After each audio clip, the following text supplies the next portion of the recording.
இப்போது புதிய அறிமுகம் ஆச்சி ஹோட்டல் சாம்பார் 50 கிராம் ரூபாய் 20 மட்டுமே.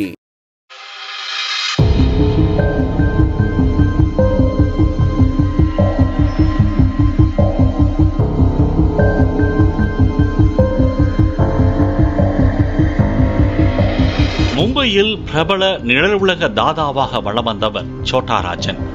இவரது நெருங்கிய கூட்டாளியாகவும் கொடூரமான கொலையாளியாக அறியப்பட்டவர்தான் வெங்கடேஷ் பக்கா ரெட்டி என்ற தாதா அஜீஸ் ரெட்டி.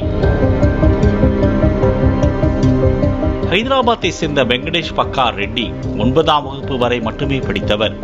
1989 மும்பைக்கு சென்ற அவர் ஒரு மதுபான கூடத்தில் வேலை பார்த்து வந்துள்ளார்.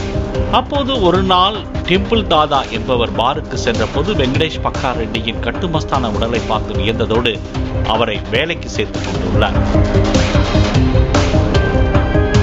முதல் வேலையாக அவருக்கு பிரபல தொழிலதிபரின் குழந்தையை பள்ளியிலிருந்து கடத்த வேண்டும், அதற்கு உனக்கு 1 லட்சம் ரூபாய் என அறிவித்தனர்.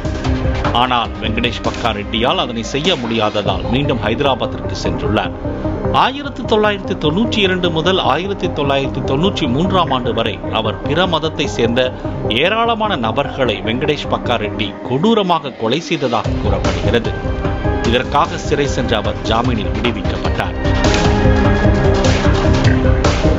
பின்னர் மீண்டும் மும்பைக்கு திரும்பிய அவர் பாரில் வேலைக்கு சேர்ந்துள்ளார். அப்போதுதான் பிரபல நிழல் உலக தாதாவான சோட்டா ராஜன் கும்பலின் சஞ்சய் காதி மற்றும் மிஜு ஷெட்டி உட்பட பல ரவுடிகளுடன் பழக்கம் ஏற்பட்டது. அவர்களோடு சேர்ந்து கொலை செய்ய ஆரம்பித்தார். இரத்த வெறி பிடித்த அவருக்கு ரத்தம் சிந்துவது ஒரு விளையாட்டு என்று காவல்துறை கூறி வந்தது. 20க்கும் மேற்பட்ட கொலைகளை வெங்கடேஷ் பக்கா ரெட்டி செய்ததாக கூறப்படுகிறது.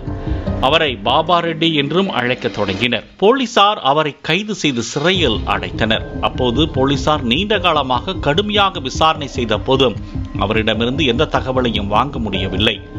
அப்போது பாபா ரெட்டியை பேச வைக்க முயற்சி செய்து கொண்டிருந்த காவல்துறையில் இருந்த கான்ஸ்டபிள் ஒருவர் தனது அதிகாரியிடம் வந்து, ஐயா, அவருக்கு பிடித்த பானத்தின் ஒரு பாட்டிலை வாங்கி கொடுத்தால் அவர் நமது கேள்விகளுக்கு பதிலளிப்பதாக கூறுகிறார் என்று கேட்டார்.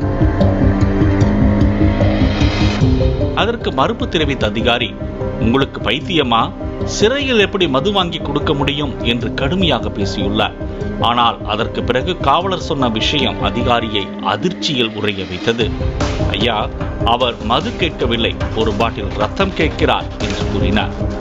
பின்னர் அருகில் உள்ள இறைச்சி கூடத்திலிருந்து ஆட்டின் ரத்தம் கொண்டு வந்து கொடுத்த பிறகு பாபா ரெட்டி அதிகாரிகளின் கேள்விகளுக்கு பதிலளிக்க தொடங்கினார். காளியின் தீவிர பக்தனாக காட்டிக்கொண்ட அவர் ரத்தம் குடிப்பது, மிருகங்களை வேக வைக்காமல் பச்சையாக சாப்பிடுவது ஆகியவற்றை வழக்கமாக வைத்திருந்துள்ளார்.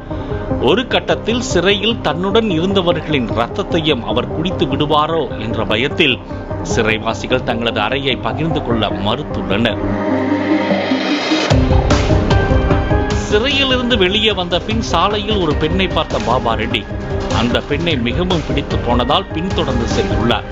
பின்னர் தான் அந்த பெண் மாற்று மதத்தை சேர்ந்தவர் என்பது அவருக்கு தெரிய வந்தது.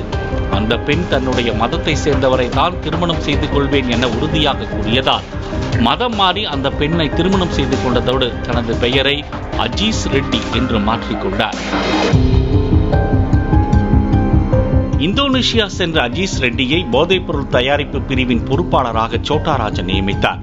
2002ஆம் ஆண்டு டிசம்பரில் இந்தியா திரும்பிய அஜீஸ் ரெட்டியை கொலை செய்ய தாவூத் இப்ராஹிமின் ஆட்கள் காத்திருந்துள்ளனர்.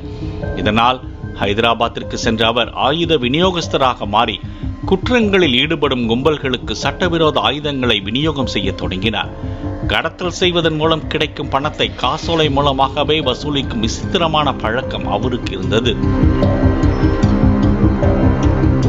2008ஆம் ஆண்டு மே மாதம் அஜீஸ் ரெட்டி தனது 2 கூட்டாளிகளுடன் பணம் வசூலிப்பதற்காக ஜூப்ளி ஹில்ஸ் பகுதிக்கு காரில் வருவதை அறிந்த போலீசார் அவர்களை தேடிச் சென்றனர்.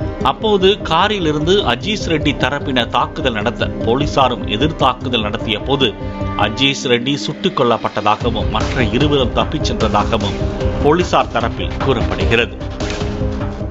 இப்போது புதிய அறிமுகம் ஆச்சி ஹோட்டல் சாம்பார் 50 கிராம் ரூபாய் 20 மட்டுமே. பிளே ஸ்டோர் மற்றும் ஆப் ஸ்டோரில் இருந்து பாலிமர் செயலியை QR கோடு மூலம் பதிவிறக்கம் செய்யுங்கள். செய்திகளை உடனுக்குடன் பெறுங்கள்.